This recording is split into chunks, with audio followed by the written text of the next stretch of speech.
On this episode of Bleav in Lightning, the Lightning are set to unleash Brayden Point on the NHL. NHL Network ranks the top defensemen in the league. We talk about where Victor Hedman lands, as well as how the Bolts land and stack up against the rest of the East. All that coming up and more in Bleav in Lightning.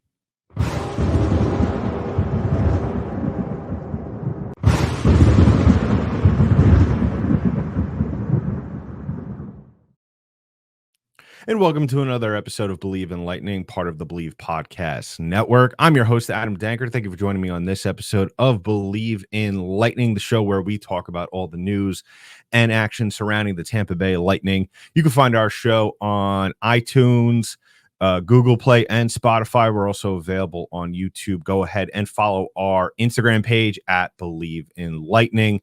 You could go ahead and follow me at DankyDank, DENKYD8NK, over on X.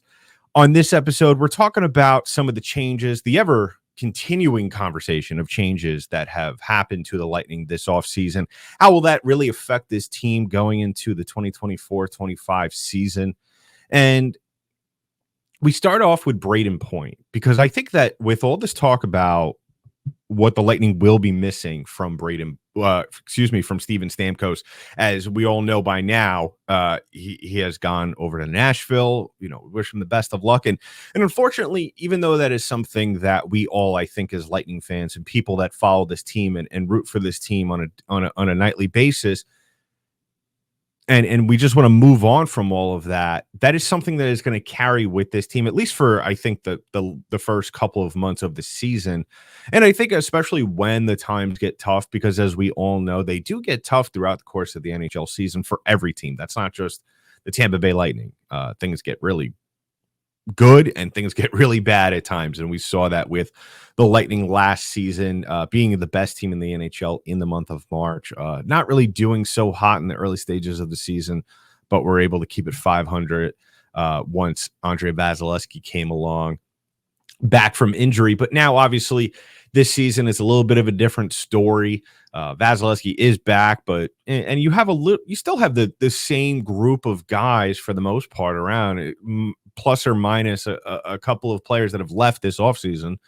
But at the same time, you still have a good group around you. But obviously, the gaping hole is Steven Stamkos.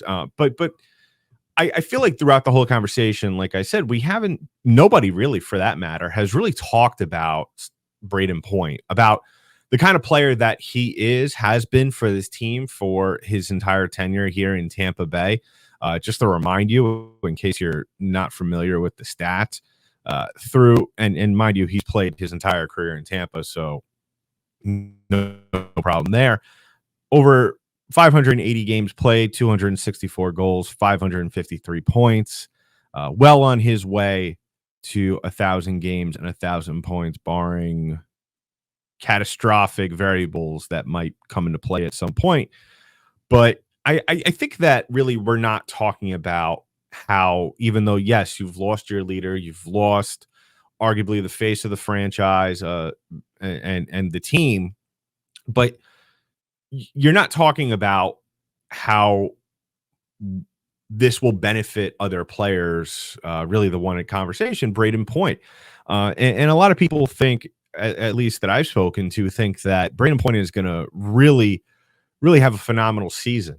He's coming off a season really where, once again, 46 goals, 90 points, 81 games. The season prior, played a full season, 51 goals, 95 points. And just to put that into perspective, what we could possibly see from him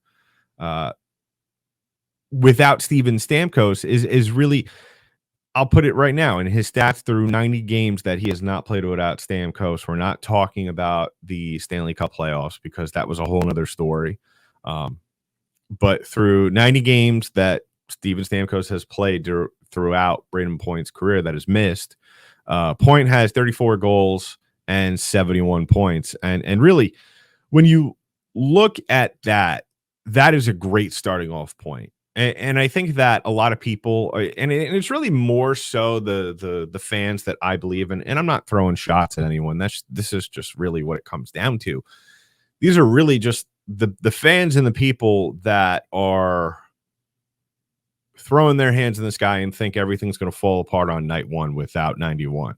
And that couldn't be farther from the truth. And we'll talk about more about that later on in the show, because what it comes down to is that, yeah, you're missing this one player, but you have another guy who's really been the third option his entire career here, if not the fourth at times, if you want to throw Victor Hedman into that conversation. And really, you're going to have a guy who now doesn't have to be restricted by really what the game plan is on a nightly basis with this team.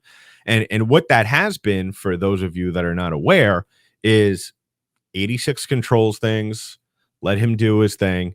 But at the end of the day, if you can, throw the puck over and set up a one-timer for 91. But now that he is gone, in my opinion, if I didn't speak about this on the first episode of Bleav in Lightning, I'm going to speak about it now, and we're going to continue to speak about it as the season goes on, and especially as we get into the season.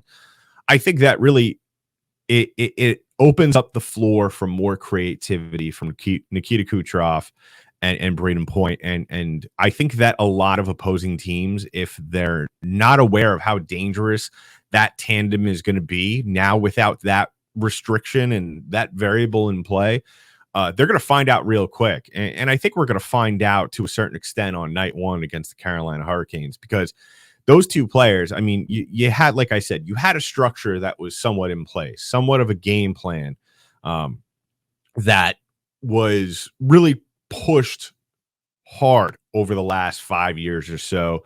Last year, not as much, just because, as if you followed me on my previous work, I've spoken about quite a bit how really the NHL goaltender has gotten so much better, and you've seen it with Alexander Ovechkin, you've seen it with Steven Stamkos.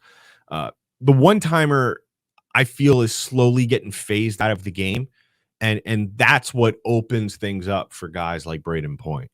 And I think that, especially being in his happy place down in the slot, being able to rush past defenders in a league where defenders are getting faster, are becoming better skaters. I really think that is going to really just force Brayden Point to get even better. I think that it might not be too much of a stretch to really say at this point in time, and that it might very well change, obviously, as the season goes on, things happen. But I think that really what it comes down to, without Steven Stamkos and now having that freedom to almost do a little bit more creatively on the offensive side of things, I think it really opens. I think we could really sit here and say that Brayden Point, we have not seen his best yet. And that's a scary thing to say, considering his last couple of seasons, close to 100 goals, close to 200 points. And that's on teams that really have underperformed. If you look at the players on the team and it underperformed expectations. Yeah, you had Nikita Kucherov, who has just lit the world on fire with his production, especially over the last year.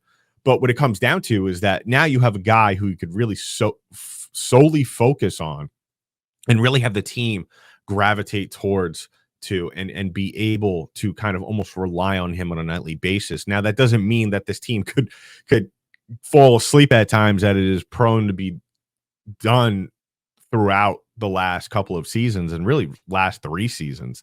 But having 21 as your main source of production, at least in the goals department, because let's face it, Kucherov, yeah, most likely he has the talent to do what a lot of what we see really closely, what Connor McDavid does on a yearly basis.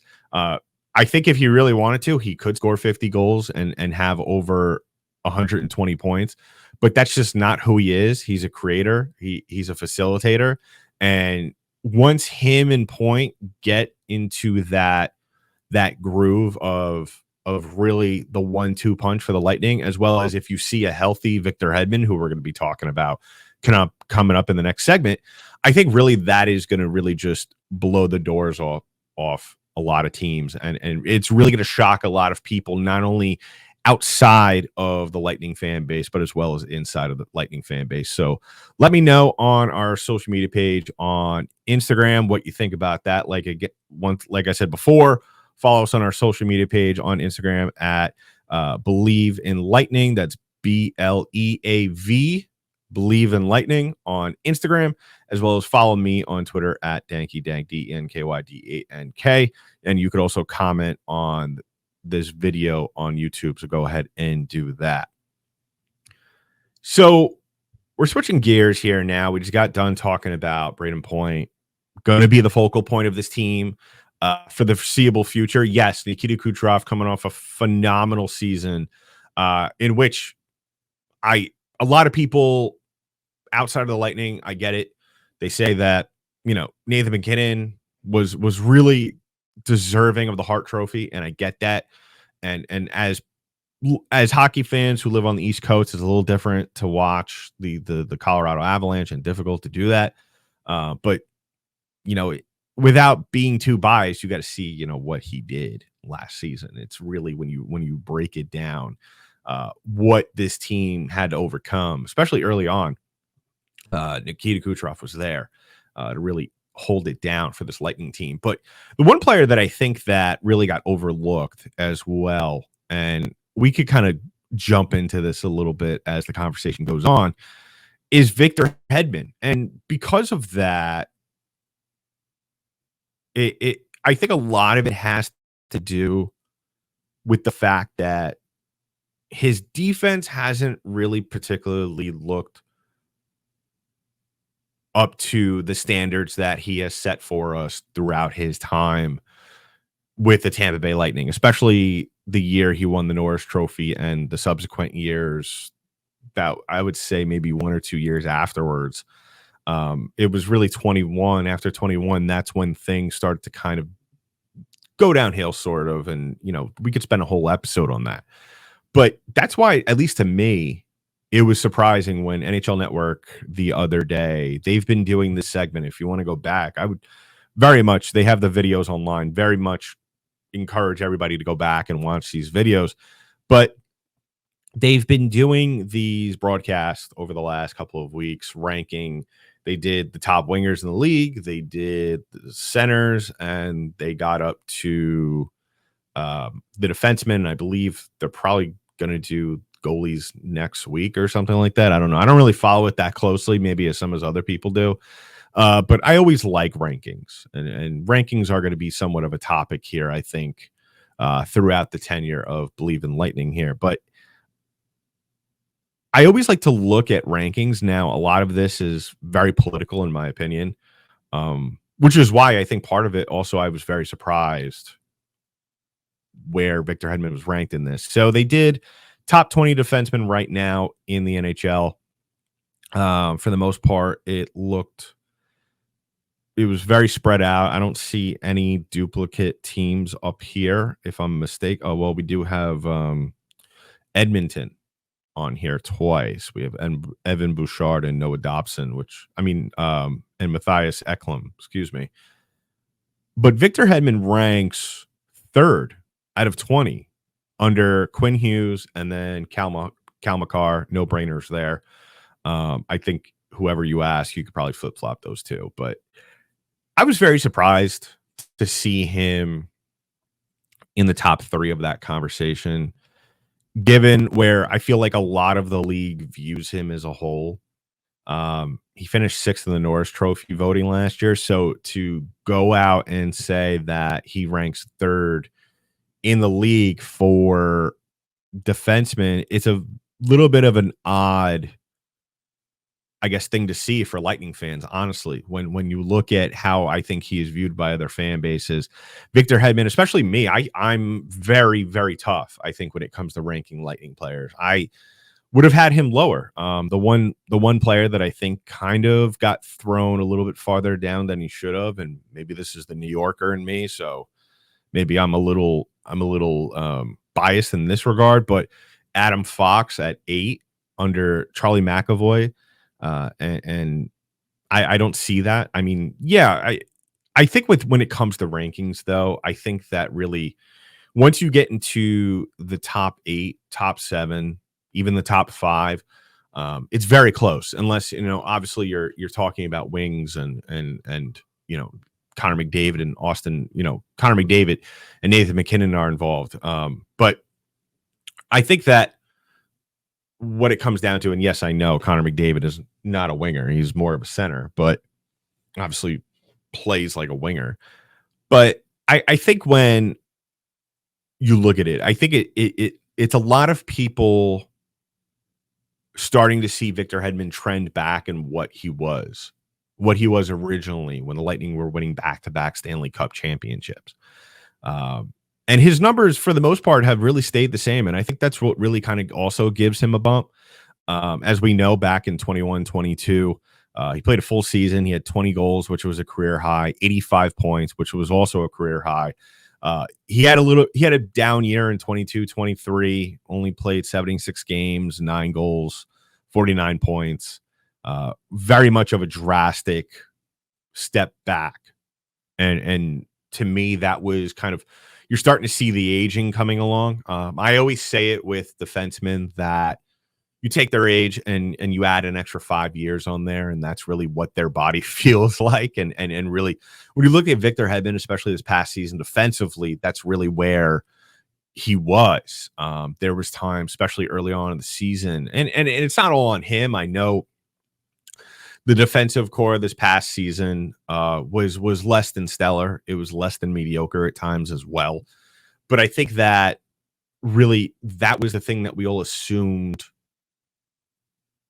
Victor Hedman, when you think about Victor Hedman in past years, when he was at the peak of his powers, when the Lightning were not playing well defensively, he would always come to the rescue every single time. And to see not only him fall short of that, but to also make mistakes of his own and not playing confident, that was scary for a lot of Lightning fans. And I think that is something that I think a lot of Lightning fans will agree with when we're talking and evaluating Victor Hedman, and especially where he stacks up against other defensemen. It's more so the defensive side. And I know that the game is evolved into really, if you're not a two-way defenseman in this league, especially now, you're really not one of the elites. And I get that, but playing defense is really Victor Hedman's, that's his whole calling card. And I think a lot of Lightning fans will agree with that. A lot of non-Lightning fans will disagree with that. I assume when they look at Victor Hedman, they see a top line two-way defenseman. But yeah, I mean, when it comes to long-term success for the Tampa Bay Lightning, that is simply not the case. As for this upcoming season with him, I'm not entirely sure what we could expect from him. If we have a season from Victor Hedman where maybe he gets around the 10-goal mark, his points, I think, with the point I made before about Brayden Point and what season we could see out of him this upcoming year, we could see a little bit more of a jump in points from Hedman too, because I think honestly he will be shooting the puck a lot more. So it may not necessarily result in goals, but it might result in deflections in front, obviously leading to assists there. But I think that really with him, the big thing for him to be successful long term, and the thing that I think he really cares about more, obviously, than anything else, is to play good defense. Now, if he could get his legs back underneath him, which we kind of saw in the playoffs, in that first round playoff round against the Panthers, it wasn't up to standards of his Norris Trophy year and the following years afterwards, but it was good enough to where I think a lot of us went home after that series and felt good about what we could possibly see out of him. But you never know, like I said, with defensemen, given the fact that he is also 33 years old. And like I said, you add 5 years to that,